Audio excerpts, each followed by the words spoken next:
Damos gracias al Señor por el favor que nos hace de concedernos la vida, de darnos una oportunidad nueva cada mañana, y esa oportunidad queremos aprovecharla, queremos hacer buena administración de la vida que Él nos da, y por eso estamos hoy aquí reunidos. Venimos en el estudio del Evangelio según San Marcos. Voy para ver de los versículos 13 en adelante, y en el nombre del Señor vamos a capítulo 3, versículos 13 en adelante. Nuestro saludo a la audiencia de Faro Estéreo en 105.9 y www.radiofaro.es.tl, a la audiencia de Radio Maranata, a los hermanos que a través de Radio Visión Santa Catarina Mita en 106.9 nos escuchan, a quienes nos han de oír a través de Radio Dios de Pacto en Jersey, Estados Unidos, Radio Visión en San Pedro Sula, Honduras en 101.1, El Buen Pastor TV de Porticable en San Manuel Chaparrón, y a los hermanos que nos han de escuchar a través de Alzatate TV, Cristo viene. Señor, te damos gracias por esta porción de tu palabra que tenemos frente a nosotros. Pedimos que nos des sabiduría, que nos des entendimiento, que hables a nuestro corazón, Señor. Ponemos nuestras vidas en tus manos para que seas tú, Señor. En nada quiero ser yo.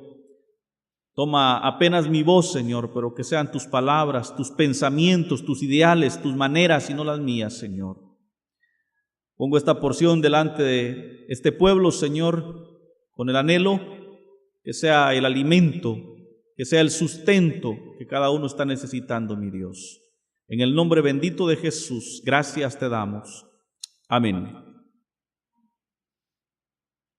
Gracias al Señor por su palabra, la Biblia, que nos es lámpara a nuestros pies, lumbrera en nuestro camino, y nos indica el camino por el cual andar. No quiero abordar el tema sin antes comentar algunas situaciones que se están dando a nivel mundial. Ya hace un par de años quizá estuvimos estudiando el libro de Apocalipsis y estuvimos hablando de algunas cuestiones que se darían en un futuro no lejano.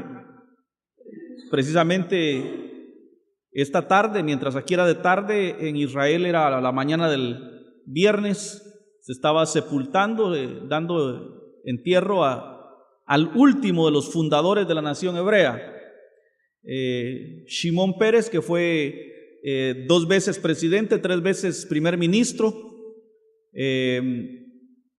Premio Nobel de la Paz, y que formaba parte de esa generación de la cual dice la Escritura en Mateo 24, no pasará esta generación sin que el Señor manifieste, sin que el Señor cumpla estas palabras.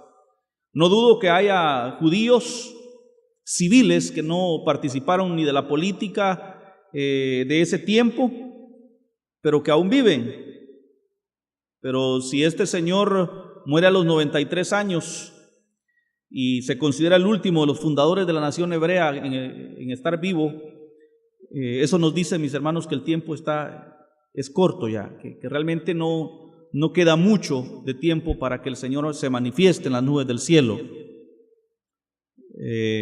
Varias naciones han aprobado ya la implementación del microchip, que ha de ser la identificación del futuro. Recién antes de venirme leía una noticia. El DPI tiene una serie de números fragmentados en 4 secciones. La segunda sección corresponde a un número único de identidad que nos ha de identificar. El IX ya no va a usar un número de afiliación al IX como antes, sino que va a usar ese número. Mañana en la noche, Discovery Channel está presentando un documental especial presentado por Mastercard, diciéndonos por qué y cómo pretenden eliminar el uso de dinero en efectivo en el mundo. Ahora todo va a ser electrónico, y eso lo predicamos, lo enseñamos no hace mucho tiempo, que aquí desde este púlpito. Estamos viendo que la palabra del Señor se está cumpliendo. Cuando hablaba de la implementación del microchip, se ha establecido un bloque internacional de naciones encabezados por el Papa Francisco para el uso de este microchip. Empieza a imponerse ya a los recién nacidos en 2017 en algunas naciones más desarrolladas del mundo. El objetivo es que para el 2030 todo mundo tenga un chip instalado. A los refugiados sirios en Europa se les está ya poniendo como un método de identificación este chip. En Estados Unidos y Europa, las personas están poniendo este chip por fines de salud. Este chip está siendo monitoreado por satélite. El satélite copia del chip la información de cuál es su presión arterial, cuáles sus niveles de glucosa en sangre, cuál es su ritmo cardíaco. Sube al satélite y luego del satélite manda un aviso al teléfono celular de aquellas personas que puedan tener interés. En este caso, el médico de cabecera, el paciente mismo y algún familiar. Con ese fin se están instalando estos chips, que en realidad lo que son, lo que la Biblia decía, una marca sin la cual sería imposible comprar o vender en el gran imperio mundial que se pretende implementar. Un imperio en donde lo que se pretende es un solo gobierno, una sola religión. Si usted se dio cuenta, la Iglesia Católica anda detrás de los cristianos buscando la manera de entremezclarse entre nosotros, y hablan igual que nosotros. Ya ellos hablan de derramamientos del Espíritu Santo, y hablan de caídas santas, y hablan de todo lo que la iglesia neopentecostal hace, haciéndole creer a la gente que es lo mismo. Y pretenden que lo primordial es el amor, que nos amemos unos a otros. La más grande manifestación de amor que yo le puedo dar a usted es decirle la verdad. Aún así, por la verdad usted se convierte en mi enemigo. La más grande muestra de desprecio a su vida y a su alma que una persona le puede dar es predicarle un evangelio falso para que usted piense que le ama cuando en realidad lo está mandando al infierno. Hermanos, es tiempo de volvernos a Dios. Las iglesias que prediquen sana doctrina se están quedando solas, porque el mismo Señor Jesús dijo: y cuando el Señor vuelva, ¿hallará fe en la tierra? En realidad, mis hermanos, somos pocos. Hay un remanente muy pobre que querramos predicar la verdad. No se puede servir a dos señores. O agradas a uno y desagradas a otro. El gran pecado de la mayoría de predicadores y líderes cristianos es querer agradar a todo mundo. Y comprometemos la verdad por quedar bien aquí, por quedar bien allá. No se puede. O eres amigo del mundo o eres amigo de Dios. Una de dos. Y ante esta premisa, mis hermanos, les digo, volvámonos a la Biblia. Volvámonos a la palabra de Dios. Qué bueno memorizarla, pero más que memorizarla, entiéndala. No solo es cuestión de llenarse la cabeza del montón de textos, es cuestión de entender la palabra, de pedirle al Señor iluminación para que esta palabra realmente haga el efecto para el cual fue enviada en nuestras vidas. Nos corresponden hoy los versículos 13 en adelante del capítulo 3 de San Marcos. Y dice así la Escritura: elección de los 12 apóstoles. Después subió al monte y llamó así a los que él quiso, y vinieron a él. Voy a leerlo otra vez. Después subió al monte y llamó así a los que él quiso, y vinieron a él. Yo quiero que entendamos, mis hermanos, que la elección no la hace el hombre, la hace Dios. Fue Él que me eligió a mí para estar aquí esta noche. Contra la voluntad de los hombres, Él me eligió a mí. Todo mundo podría oponerse, Si hubiera hecho un plebiscito como el que se está haciendo en Colombia y hubieran votado a ver si yo era digno del ministerio, seguramente yo no califico, pero Él me escogió a mí. Y llamó así a los que Él quiso. Yo quiero que usted me entienda que si usted está aquí es porque Él quiso. Usted no quiso. ¿A dónde estaría yo? ¿A dónde estaría usted por sus propios deseos? ¿A dónde lo llevaría su carne? Porque la porción, el libro de Efesios que nos compartía hermana Trinidad, habla tanto de eso. Habla de que nosotros estábamos en otro tiempo, muertos en delitos y pecados. Capítulo 2 de Efesios. Y Él nos dio vida a nosotros. ¿Quién nos dio la vida? Porque nosotros estábamos muertos. ¿Puede un muerto decir, quiero resucitar, quiero resucitar? No, el muerto está muerto. Y vosotros estando muertos, Él los dio vida. Hermanos, no cabe un 1% en esta gracia. Lo digo de otra manera. Si usted puso un 1% de su salvación, ya no es gracia, ya no es la salvación de Cristo. Esta es una salvación que Él la hizo completa y perfecta para nosotros. Tan así es que ni siquiera lo elegimos nosotros a Él. Él nos escogió a nosotros. Y estas son palabras, mis hermanos, que de pronto contravienen los intereses de algunos predicadores e iglesias. Ahora se le presenta a la gente un evangelio donde el hombre es más grande que Dios. Yo declaro, yo decreto, yo confieso. Confiese sus pecados, eso es lo que dice la Biblia, que si confesamos nuestros pecados, Él es fiel y justo para perdonarnos. Eso es lo que uno tiene que confesar. Confiese que es pecador, que eso es lo que realmente necesitamos para hallar cabida a esta gracia. Llamó para sí mismo a los que Él quiso y vinieron a Él. Y estableció a 12 para que estuviesen con Él y para enviarlos a predicar. Oiga, la palabra apóstol es enviado. La palabra discípulo es aprendiz. Nosotros hemos confundido las palabras discípulo y apóstol. Y decimos los discípulos del Señor eran Mateo, Marcos, Lucas, etcétera. Pero ellos eran sus apóstoles porque Él los escogió para enviarlos. La palabra apóstol quiere decir enviado. Sin embargo, vemos otros discípulos.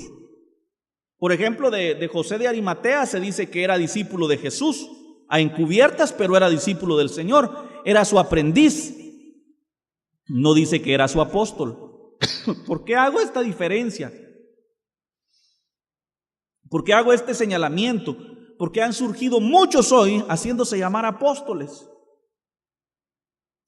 ¿Cómo podrían hoy? Si Jesús mismo escogió a sus 12, estableció a 12. ¿Cuántos dice? 12. Allá en Apocalipsis leemos que los cimientos de la Nueva Jerusalén, cada cimiento tiene el nombre de uno de los 12 apóstoles del Señor. De donde salen Nahum Rosario, Guillermo Maldonado, Cash Luna, Alex González. Algunos incluso en nuestro medio, aquí en los departamentos, ya se quieren adjudicar el título de apóstol. El Señor escogió a 12, los escogió para sí, los llamó a los que Él quiso, para que estuviesen con Él y para enviarlos a predicar. Entonces, el apostolado es el que Él los envió a predicar. Dentro de los prerrogativas que algunos teólogos establecen como requisitos de un verdadero apóstol estaba el haber visto a Jesús. De ahí que el apóstol Pablo defiende su apostolado en virtud de haberse encontrado con él camino de Damasco. Algunos de los que hoy se hacen llamar apóstoles dicen haber visto a Jesús. Aseguran haber visto a Jesús. Un G. Ávila que dijo que él había visto a Jesús en uno de sus escritos. Gracias a Dios, G. nunca se le ocurrió la idea de ser apóstol. Pero muchos hoy resultan diciendo haber visto a Jesús.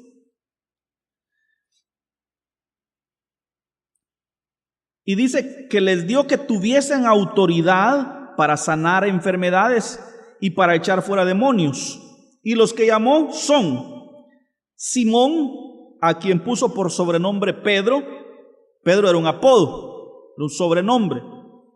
Jacobo, hijo de Zebedeo, y Juan, su hermano, Juan, hermano de Jacobo, a quienes apellidó Boanerges, esto es, hijos del trueno. A Andrés, Felipe, Bartolomé, Mateo, Tomás, Jacobo, hijo de Alfeo, Tadeo, Simón el cananista y Judas Iscariote, el que le entregó, y vinieron a casa. Bien. Remarco, hermanos, es Jesús quien llamó para sí a los que Él quiso, y dentro de los que Él quiso, valga la redundancia, llamar a uno que lo iba a traicionar, a un Judas.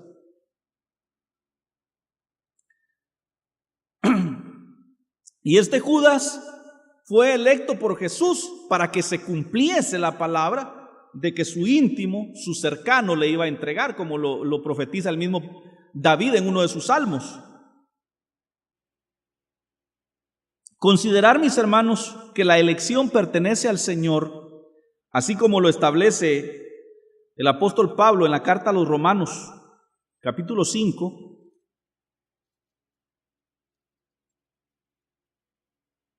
es punto importante, es un elemento principal a considerar para la salvación de nuestras almas.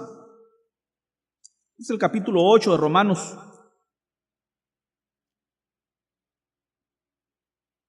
Versículo 29.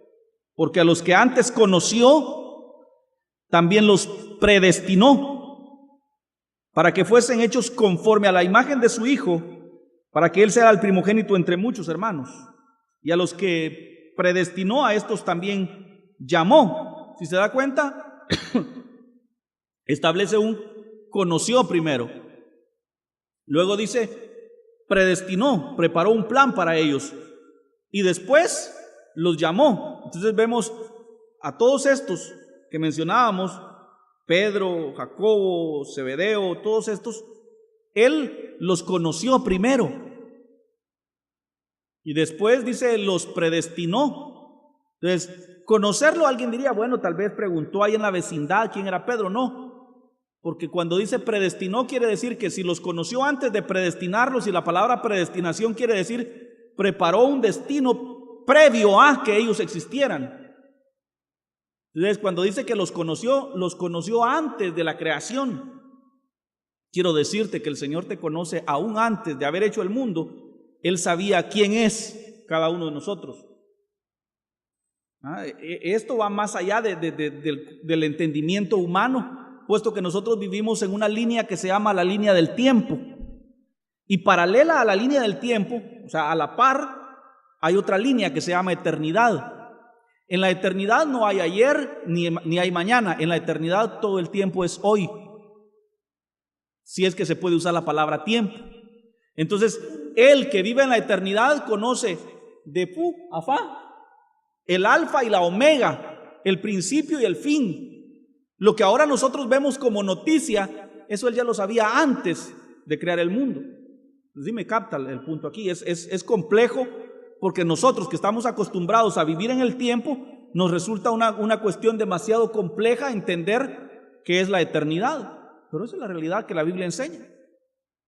Entonces dice, los conoció. Después que los conoció, preparó un destino. Dios tiene un plan para tu vida. Dios tiene un destino para tu vida. Ahí en Efesios 2 dice que Él nos creó para que hagamos buenas obras, las cuales Él preparó de antemano en Cristo Jesús para que andemos en ellas. Entonces dice, conoció, predestinó y llamó. Versículo 30 de Romanos 8.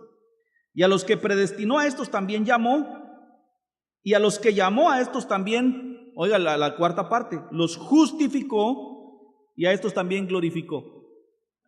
Si usted le presta atención a esa cacofonía donde dice llamó, predestinó, conoció, justificó, glorificó, ¿qué significa? ¿Que lo hizo el hombre o lo hizo Él? Él lo hizo. Yo no soy justo porque mis obras sean buenas. Yo soy justo porque Él me impartió su justicia al tomar mis pecados en la cruz del Calvario. Esa es la diferencia.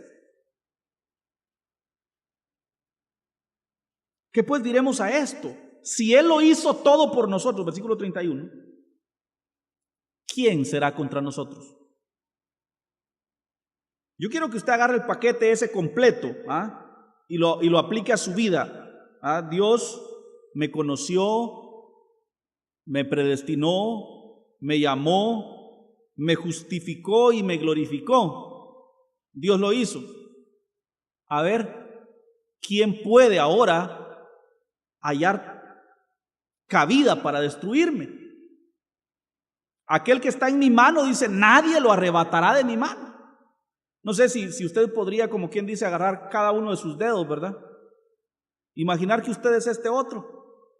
Y este es, me conoció, me llamó, me predestinó, me justificó y me glorificó. Ahora, ¿quién podrá, aquel que está allí? ¿Quién podrá sacarnos de esa gracia maravillosa? De tal manera que ninguna condenación hay para los que están en Cristo Jesús. Y si hizo todas estas cosas dándonos a su Hijo, el que no escatimó ni a su propio Hijo, sino que lo entregó para que nosotros tuviéramos todo ese paquete, ¿cómo no nos dará con Él las demás cosas? Ahora, las demás cosas, ¿qué son? Carros, casas, sueldos, puntos. No, está diciendo, mis hermanos, ¿cómo no moverá cielo y tierra, el universo, el cosmos entero, para que al final nosotros tengamos asegurada nuestra salvación en Él? ¿Quién acusará a los escogidos de Dios? Si Dios es el que justifica. En otras palabras, mírese usted en el tribunal de Cristo y mire a Satanás acusándole. Sí, este Josué es un pecador sin vergüenza por esto, esto y esto. El diablo poniéndole queja a Jesús. Al que murió para salvarlo. ¿Cómo así? Y que Jesús le diga, no, pero es que yo morí por él. O sea, yo ya lo perdoné. ¿Cuál es el problema? Y si alguno pecara, dice San Juan, abogado tiene para con el Padre, Cristo Jesús. ¿Quién podrá acusar a los escogidos de Dios si Dios es el que justifica? ¿Quién es el que litigará? ¿Quién será el abogado acusador? Si Cristo es el que murió por nosotros. El único que tenía derecho a acusarnos es Cristo. Y en vez de acusarnos fue Él a morir por nosotros. Y además dice, está sentado a la derecha de Dios, intercediendo por nosotros. No le tomes en cuenta, Padre. Yo ya morí por Él. Él está intercediendo ahí.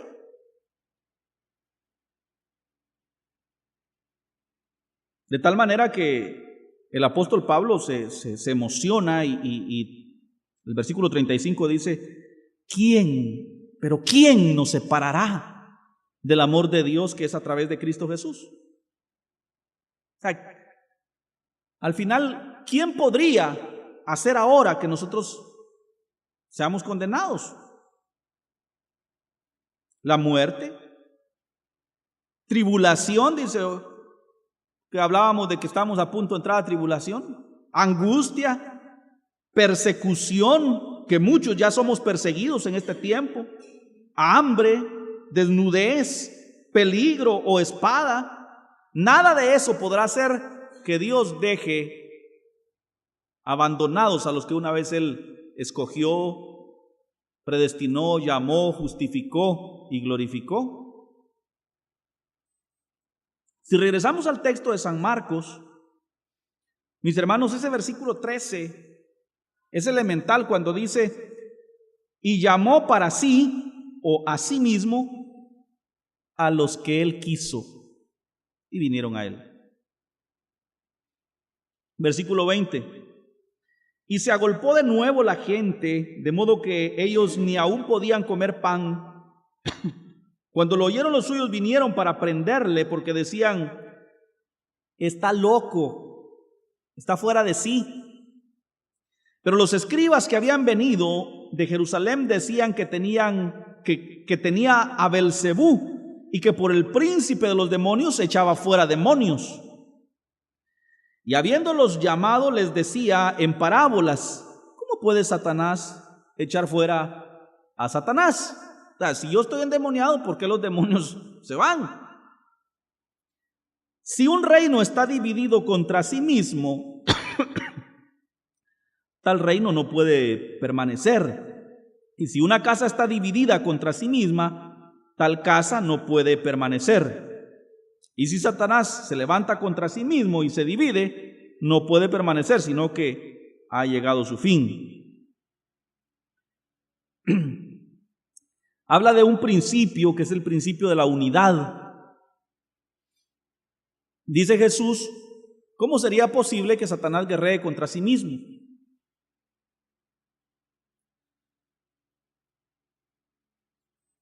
En la oración que Jesús eleva al Padre antes de ir a la muerte, le pide al Padre que seamos uno, así como Él y el Padre son uno.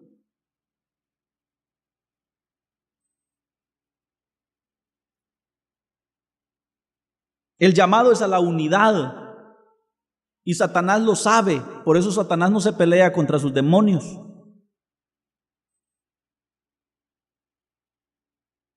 ¿Por qué nosotros tendríamos que estarnos peleando y dividiendo y mirando mal los unos a los otros, permitiendo así que Satanás destruya la obra de Dios? Por eso es importante entender y reconocer que aquí todos hijos, ninguno es entenado. Todos pecadores, perdonados, redimidos, todos, ninguno superior a otro. Versículo 27: ninguno puede entrar a la casa de un hombre fuerte y saquear sus bienes si antes no le ata, y entonces podrá saquear su casa. De cierto os digo que todos los pecados serán perdonados a los hijos de los hombres, y las blasfemias cualquiera que sean. Pero cualquiera que blasfeme contra el Espíritu Santo no tiene jamás perdón, sino que es reo de juicio eterno, porque ellos habían dicho: espíritu inmundo tiene.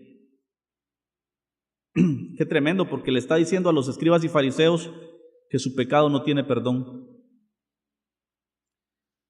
Yo tengo que ser muy contundente esta noche y terminar con la porción de hoy, diciéndole a mi amigo, mi amiga, que ha de escuchar este mensaje: su pecado no tiene perdón. El pecado de negarse a recibir a Cristo no tiene perdón. Usted puede ser el hombre más justo sobre la faz de la tierra, pero si no recibe a Cristo como su Salvador, si no se reconoce pecador y permite que Él sea su Salvador, su pecado no tendrá perdón. Este es el pecado imperdonable: no aceptar a Jesús como mi Salvador, no recibir la gracia, el regalo gratuito de la salvación que Él compró en la cruz del Calvario. Él murió por todos los hombres. de tal manera que todo aquel que en él cree no se pierda, sino que tenga vida eterna. Así es que crea usted hoy que su sangre es suficiente para perdonar sus pecados. El problema de muchos, la mayoría de las gentes hoy, es no reconocerse pecadores. A todo mundo le gusta que le digan Cristo le ama. A nadie le gusta que le digan Dios está enfadado por tu pecado, arrepiéntete. Lamentablemente ese es el mensaje que tengo que darle yo. A eso me mandó el Señor. Jesús, al iniciar su ministerio, su mensaje fue: arrepentidos y convertidos, el reino de los cielos se ha acercado.